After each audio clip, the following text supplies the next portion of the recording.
Nos situamos en el norte de la península de Logroño, Pontevedra, donde existe un antiguo cementerio en un enclave donde la naturaleza es la protagonista. La frondosidad de la vegetación y la proximidad del mar hacen de él un lugar privilegiado. El proyecto surge de la propia experiencia del lugar, de la imposibilidad de abarcar todo el paisaje con la mirada, sino como claros definidos por la vegetación que lo rodea. Es justo ahí donde el proyecto se sitúa, en ese límite, redefiniéndolo y configurando una nueva relación umbral entre el bosque y el claro. Esto se materializa en una pasarela conformada por una o dos losas de hormigón que generan una o dos líneas en el paisaje. Un marco donde el programa del cementerio adquiere diversas situaciones espaciales en relación al paisaje.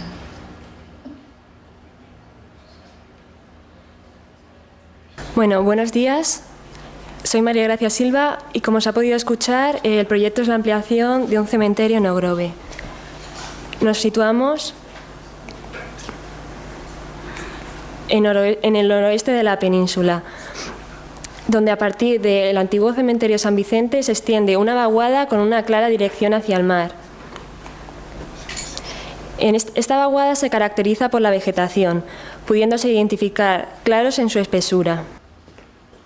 El proyecto redefine ese límite entre el bosque y el claro, con una pasarela que se cierra sobre sí misma, que en determinados puntos se ensancha para generar el programa del cementerio.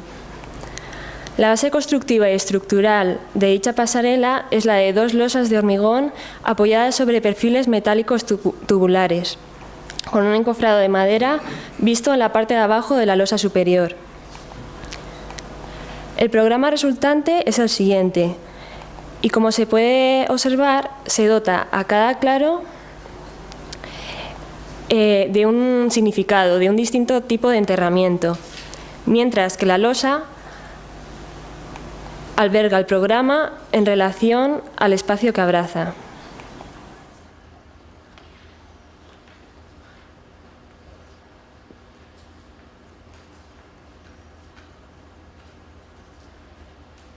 En las siguientes secciones longitudinales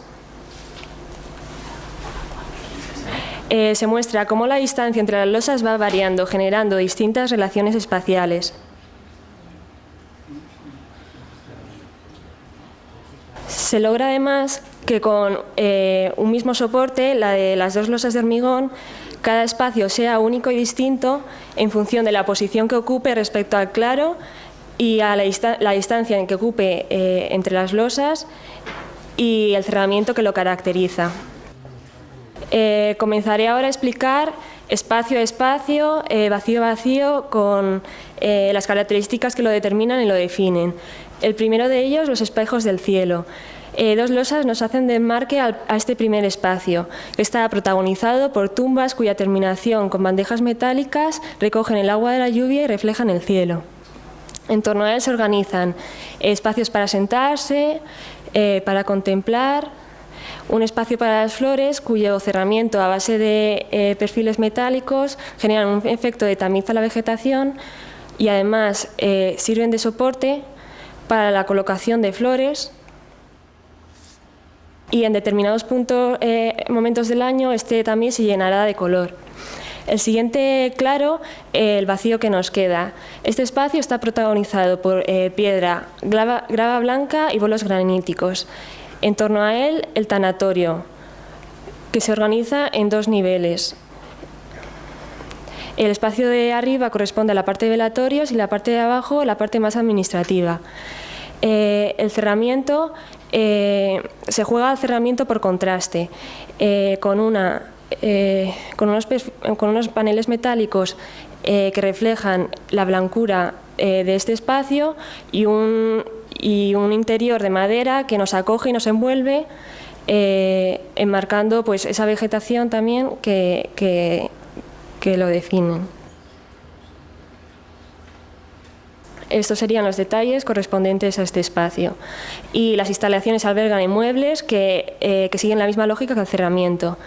A medio camino entre los dos claros que he explicado nos encontramos la capilla del adiós, donde puede rezar un responsorio antes del enterramiento. El cerramiento tiene ese carácter también de envolver, a la vez que enmarca la vegetación y el paisaje de alrededor.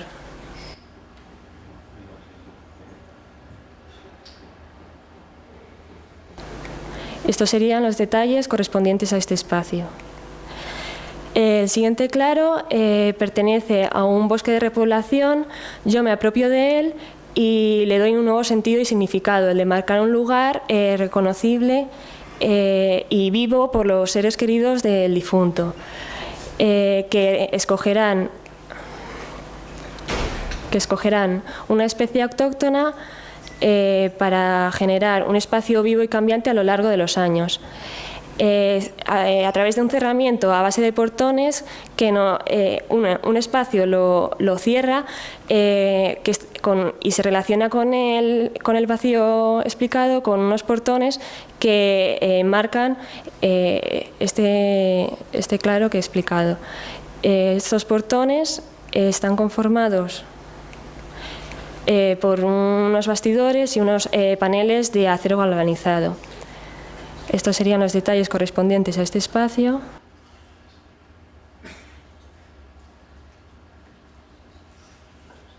Y así, frente a él, otro claro, Jardín de las Cenizas, que ocupa el columbario de las personas que opten por la incineración. Está caracterizado por un columbario a base de bloques prefabricados de hormigón. Sí. Y un oratorio lo cierra con un cerramiento y un mobiliario que sigue la misma lógica del espacio explicado.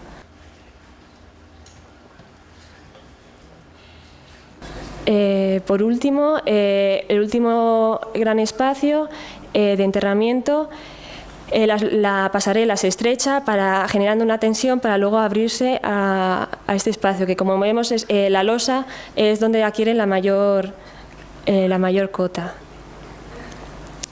En este espacio, una escalera se consolida como un espacio más. Está por una parte colgada y por otra parte apoyada en una viga que conecta las dos losas. Estos serían los detalles correspondientes a la escalera.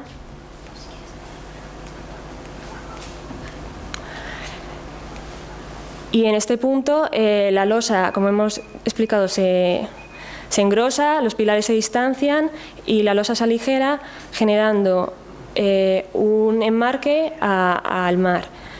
Y bueno, pues este sería el resultado final del proyecto, donde se observan todos los vacíos y cómo esta pasarela los cose y los conecta.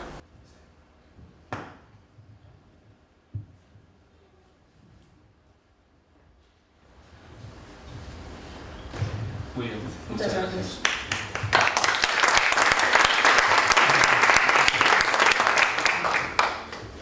Bueno, la verdad es que este es un proyecto que generó bastante conversación ayer.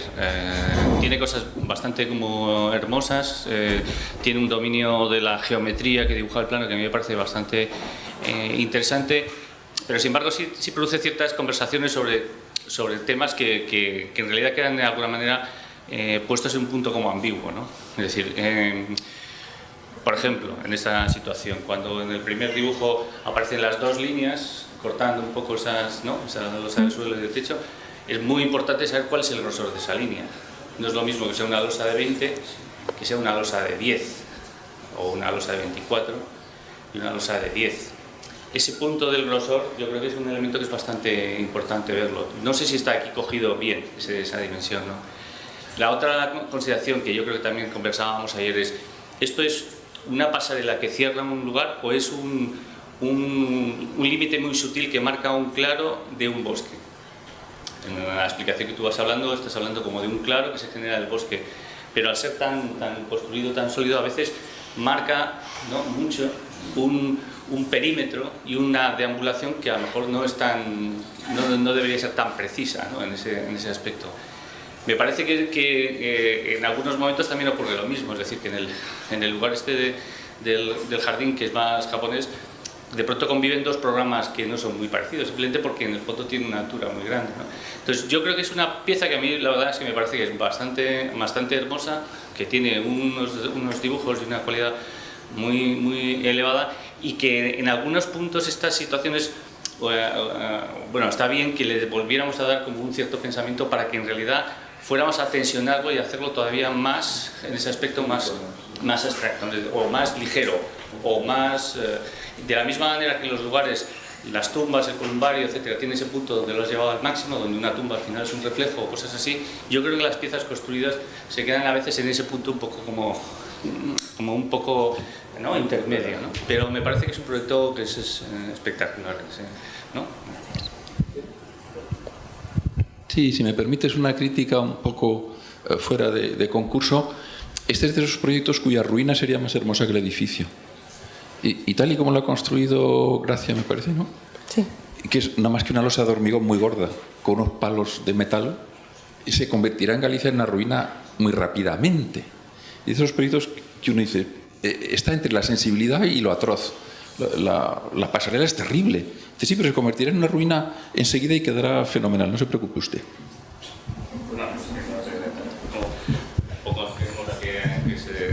O sea, esperemos que lo cuiden bien y tengan un cierto mantenimiento, ¿no?, que lo destrocen, ¿no? Pero bueno, oye, enhorabuena. A mí me parece, o sea, efectivamente este proyecto, el antes de ayer lo discutimos porque, bueno, teníamos dudas, la verdad, y como no teníamos dudas con el proyecto, porque lo veíamos efectivamente que oscilaba entre esas cosas muy... Porque un claro del bosque... o sea, un claro del bosque es hermoso porque en realidad el límite es inexistente, o si materializar ese límite excesivamente lo convierte en mejor. Esa es la pregunta. En realidad, unos trozos de madera puestos en el suelo pueden ser más hermosos para marcar ese límite, si lo queremos marcar, que dos losas de hormigón. La referencia a la arquitectura japonesa realmente tiene cabida. Es decir, somos japoneses, como para hacer un jardín japonés en Galicia, que caen las hojas. Yo, que conozco bastante a los gallegos, no sé si lo mantendrían, ¿no? Porque en realidad tienen sus pensamientos, o sea, su relación con la muerte es una relación un poquito más dramática por un lado, pero por otra parte más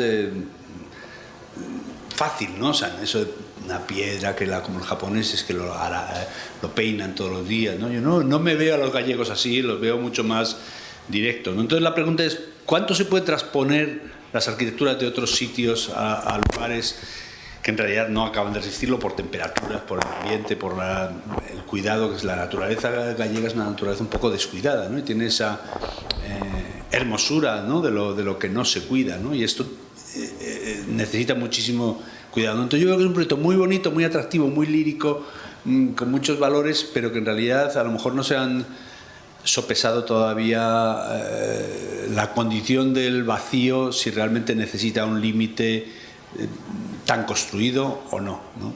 Y si en realidad ser gallego, uno puede ser gallego y japonés, ¿no?, a la vez.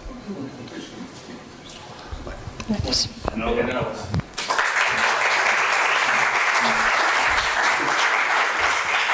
Ignacio Revenga Gómez Selles.